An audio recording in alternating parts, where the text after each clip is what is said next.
Praise the lord. ದೇವರ ನಾಮಕ್ಕೆ ಸ್ತೋತ್ರ ಉಂಟಾಗಲಿ. ತೀತನಿಗೆ ಬರೆದ ಪತ್ರಿಕೆ 1ನೇ ಅಧ್ಯಾಯ 10-11 ವಚನಗಳನ್ನು ನಾವು ಓದಿಕೊಳ್ಳುವಾಗ, For there are many who are insubordinate, empty talkers and deceivers, especially those of the circumcision party. They must be silenced, since they are upsetting whole families by teaching for shameful gain what they ought not to teach. ಇಲ್ಲಿ ಗಮನಿಸಿ ನೋಡುವಾಗ, ದೇವರ ಸೇವಕನಾದ ಅಪೋಸ್ತಲನಾದ ಪೌಲನು ಯಹೂದ್ಯ ಮೂಲದ ಸೇವಕರುಗಳ ಕುರಿತಾಗಿ ಅಲ್ಲಿ ಹೇಳಿರುವಂಥ ವಚನಗಳನ್ನು ನಾವು ಓದ್ತೇವೆ. ಈ ರೀತಿಯಾದಂಥ ವಚನಗಳನ್ನು ನಾವು ಓದುವಾಗ ಪೌಲನು ಯಹೂದ್ಯ ಮೂಲದ ಸೇವಕರುಗಳ ಕುರಿತಾಗಿ ಹೇಳಿರುವಂಥ ಇಂತಹ ವಾಕ್ಯಗಳು ಹಲವಾರು ಕಡೆ ಆತನು ಬರೆದಂಥ ಪತ್ರಿಕೆಗಳಲ್ಲಿ ಬರೆದಿರೋದನ್ನು ನಾವು ನೋಡ್ಬೋದು. ಇಂಥ ವಾಕ್ಯಗಳನ್ನು ನಾವು ಓದಿಕೊಳ್ಳುವಾಗ, ಒಂದು ವೇಳೆ ಪೌಲನಿಗೆ ಯಹೂದ್ಯ ಮೂಲದಿಂದ ಯೇಸು ಸ್ವಾಮಿಯನ್ನು ಸ್ವೀಕರಿಸಿ ಸೇವೆ ಮಾಡುವಂಥ ಸೇವಕರ ಮೇಲೆ ಒಂದು ಹೊಟ್ಟೆ ಕಿಚ್ಚಿತ್ತೇನೋ, ಅಸೂಯೆ ಇತ್ತೇನೋ, ದ್ವೇಷ ಇತ್ತೇನೋ, ಅಥವಾ ಅವರನ್ನು ಇವನು ಪೌಲನು ಅಂತಹ ಯಹೂದ್ಯ ಮೂಲದ ಸೇವಕರನ್ನು ತನ್ನ ಕಾಂಪಿಟಿಟರ್ಸ್ ಅಂತ ಪರಿಗಣಿಸ್ತಾ ಇದ್ನೇನೋ ಎಂಬಂಥ ಭಾವನೆ ನಮ್ಮಲ್ಲಿ ಮೂಡಿದ್ರೂ ಸಹ ಮೂಡಬಹುದು.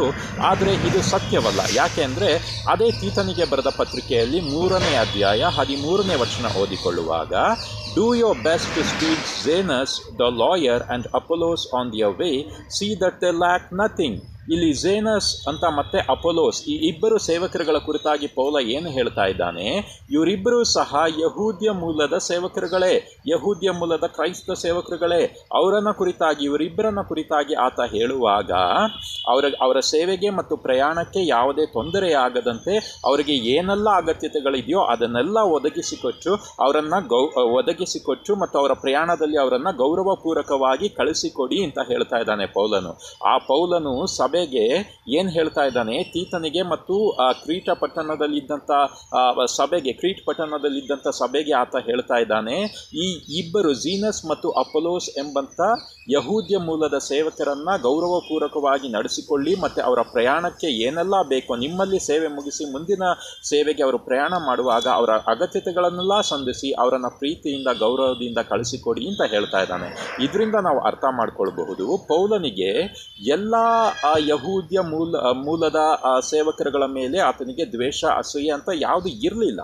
ಆತನಿಗೆ ಖಂಡಿತವಾಗ್ಲೂ ಇರಲಿಲ್ಲ. ಆತ ಯಾರನ್ನು ಖಂಡಿಸ್ತಾ ಇದ್ದ? ಯಹೂದ್ಯ ಮೂಲದ ಎಲ್ಲ ಕ್ರೈಸ್ತ ಸೇವಕರುಗಳನ್ನ ಅಲ್ಲ, ಯಾರು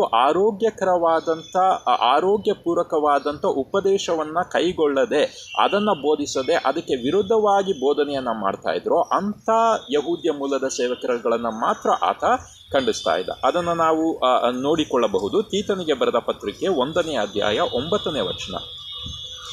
He must hold firm to the trustworthy word as taught, so that he may be able to give instruction in sound doctrine and also to rebuke those who contradict it. ಇಲ್ಲಿ ಪೌಲನು ತೀತನಿಗೆ ಹೇಳ್ತಾ ಇದ್ದಾನೆ, ಸೇವಕ ಹೇಗಿರಬೇಕು, ಒಬ್ಬ ಯೇಸು ಸ್ವಾಮಿಯ ಸೇವಕ ಹೇಗಿರಬೇಕು ಅಂತ ನೋಡುವಾಗ, ಆತನು ಪೂರಕವಾದಂಥ ಉಪದೇಶವನ್ನು ಸಂಪೂರ್ಣವಾಗಿ ಅರಿತುಕೊಂಡು ಆರೋಗ್ಯಪೂರ್ವಕವಾದ ಉಪದೇಶಗಳಿಂದ ಮಾತ್ರ ಸಭೆಗೆ ಉತ್ತೇಜನವನ್ನು ಮತ್ತು ಸಭೆಗೆ ಒಂದು ಧೈರ್ಯವನ್ನು ನೀಡುವಂಥವನಾಗಿರಬೇಕು. ಮತ್ತು ಯಾರೆಲ್ಲ ಇಂತಹ ಆರೋಗ್ಯಪೂರ್ವಕವಾದಂಥ ಉಪದೇಶಗಳು, ಸತ್ಯವೇದದ ಉಪದೇಶಗಳಿಗೆ ವಿರೋಧವಾಗಿ ಬೋಧಿಸ್ತಾರೋ ಅಂತಹ ಸೇವಕರುಗಳನ್ನು ಆತನು ಖಂಡಿಸಬೇಕು ಅಂತ ಅಲ್ಲಿ ಪೌಲನು ಹೇಳಿರುವುದನ್ನು ನಾವು ಕಂಡುಕೊಳ್ಳಬಹುದು. ಉಪದೇಶ, ಆರೋಗ್ಯಪೂರ್ವಕವಾದಂಥ ಉಪದೇಶ, ಸತ್ಯವೇದದಲ್ಲಿ ಹೇಳಲ್ಪಟ್ಟಿರುವಂಥ ಉಪದೇಶ, ಇದನ್ನು ಎಲ್ಲ ಸೇವಕರುಗಳು ಸಹ ಸರಿಯಾಗಿ ಅರ್ಥಿಸಿಕೊಂಡಿರಬೇಕು. ಮತ್ತು ಇದರಿಂದ ನಾವು ವಿಶ್ವಾಸಿಗಳನ್ನು ಮತ್ತು ಸಭೆಯನ್ನು ಉತ್ತೇಜನಪಡಿಸಬೇಕು ಮತ್ತು ಅವರನ್ನು ಹುರಿದುಂಬಿಸಬೇಕು ಮತ್ತು ಅವರನ್ನು ಸೇವೆಯಲ್ಲಿ ಬಲಪಡಿಸಬೇಕು, ಸರಿಯಾದ ಮಾರ್ಗದಲ್ಲಿ ನಡೆಸಬೇಕು ಎಂಬುದೇ ಪೌಲನ ಉದ್ದೇಶವಾಗಿತ್ತು. ಯಾಕೆ ಅಂತ ನೋಡುವಾಗ, ಇದು ಯಾಕೆ ಆರೋಗ್ಯಪೂರ್ವಕವಾದಂಥ ಉಪದೇಶ ಯಾಕೆ ಇಷ್ಟು ಮುಖ್ಯ ಅಂತ ನೋಡುವಾಗ, ತೀತನಿಗೆ ಬರೆದ ಪತ್ರಿಕೆ 2ನೇ ಅಧ್ಯಾಯ 10ನೇ ವಾಕ್ಯ. Not pilfering, but showing all good faith, so that in everything they may adorn the doctrine of God our Savior.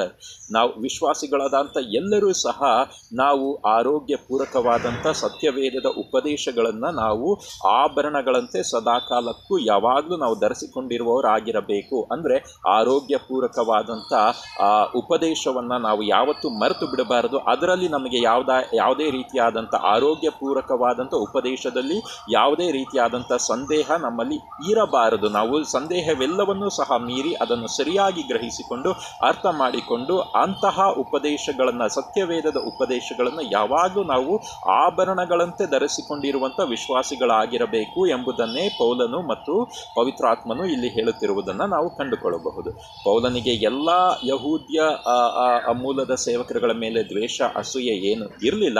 ಬದಲಿಗೆ ಯಾರಲ್ಲ ಸತ್ಯವೇದದ ಉಪದೇಶಗಳಿಗೆ ವಿರೋಧವಾಗಿ ಬೋಧನೆಯನ್ನು ಮಾಡ್ತಾ ಇದ್ರೋ, ಸಭೆಗೆ ತಿಳಿಸಿ ಹೇಳಲಿಕ್ಕೆ ಪ್ರಯತ್ನ ಪಡ್ತಾ ಇದ್ರೋ ಅಂಥವರ ವಿರುದ್ಧ ಮಾತ್ರ ಆತನು ಮೆಟ್ಟಿ ನಿಲ್ತಾ ಇದ್ದ. ಯಾಕೆ ಅಂತ ನೋಡುವಾಗ ಒಬ್ಬ ಉತ್ತಮವಾದ ಸೇವಕನ ಕರ್ತವ್ಯ ಏನಾಗಿರುತ್ತೆ ಅಂದರೆ, ನಾವು ವಿಶ್ವಾಸಿಗಳನ್ನು ಹಾಗೂ ಸಭೆಯನ್ನು ಆರೋಗ್ಯಪೂರ್ವಕವಾದ ಸತ್ಯವೇದದ ಉಪದೇಶಗಳಲ್ಲಿ ನಡೆಸಬೇಕು. ಅದರಿಂದ ಅವರಿಗೆ ಉತ್ತೇಜನವನ್ನು, ಅದರಿಂದ ಅವರಿಗೆ ಒಂದು ಧೈರ್ಯವನ್ನು, ಅದರಿಂದ ಅವರಿಗೆ ಮಾರ್ಗದರ್ಶನವನ್ನು ನೀಡುವಂಥದ್ದೇ ಒಬ್ಬ ಸೇವಕನ ಕರ್ತವ್ಯ ಮತ್ತು ಕರೆಯಾಗಿದೆ ಎಂಬಂಥದ್ದು. ದೇವರು ನಮ್ಮೆಲ್ಲರನ್ನು ಸಹ ಆಶೀರ್ವದಿಸ್ತೀವಿ. ಧನ್ಯವಾದ.